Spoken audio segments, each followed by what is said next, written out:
Ya, pemirsa, kali ini saya sudah bersama dengan Dr. Ibrahim Agung, spesialis sehat medik. Dan dokter, kita akan membahas fakta mitos selanjutnya nih dok, terkait tentang persendian ya dok ya. Wah. Nah, banyak fakta mitos yang beredar di masyarakat. Katanya membunyikan sendi itu dapat menyebabkan artritis atau radang sendi. Fakta atau mitos? Keretak-keretak maksudnya Keretak-keretak, betul. Ya. Itu adalah fakta. Fakta. Betul. Itu kan kesannya kayak enak ya dok. Kalau misalnya kita lagi pegel-pegel, biasanya buat jadi relief, jadi lebih tenang, jadi lebih gak pegel tuh bisa keretak-keretak dokter. Betul. Biasa orang suka keretak-keretak, sakit sedikit dikeretak-keretak. Nah, ini sebenarnya bukan hanya masalah sendi, namun juga masalah tendon namanya, atau urat, atau ada namanya ligamen juga, yang semua itu bisa menjadi penyebab kekakuan sendi. Jadi kalau ditanya boleh atau tidak, itu boleh. Namun kalau sudah menjadi kebiasaan, itu yang nanti bisa berbahaya. Ya, kalau misalnya kita lagi pegel, sesekali begini memang boleh.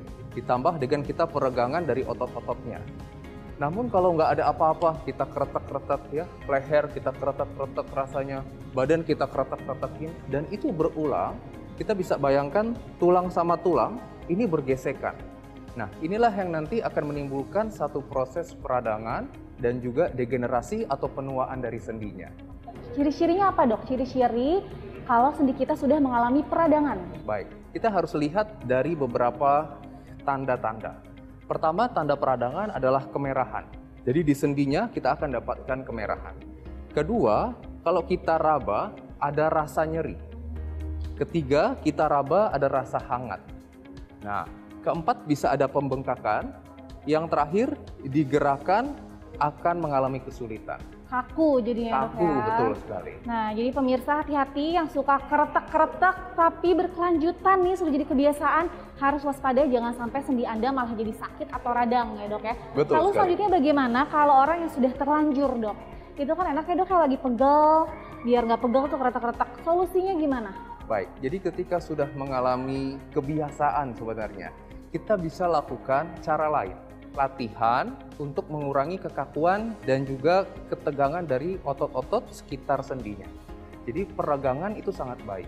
Contohnya, orang banyak melakukan keretak juga di leher ya. Padahal paling penting untuk di leher yang sering menyebabkan pegel itu ototnya. Maka kita bisa lakukan latihan peregangan atau stretching pada ototnya. Contohnya, misalnya kita bisa sambil duduk, posisi yang rileks, kita bisa lakukan stretching seperti menunduk, ya, kemudian mendongak, ya, kemudian muter ke kanan, kemudian putar ke kiri, dan terakhir adalah patah kanan serta patah kiri. Nah, ini adalah untuk melakukan peregangan pada ototnya.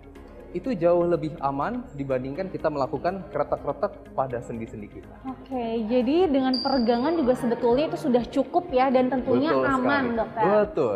Jadi pertama kita pertimbangkan aman dulu, baru yang kedua nyamannya. Betul. Oke, itu tadi pemirsa penjelasan tentang persendian oleh Dr. Ibrahim Agung. Terima kasih banyak dokter penjelasannya. Sama-sama dok. Nah, selanjutnya pemirsa saksikan fakta mitos selanjutnya.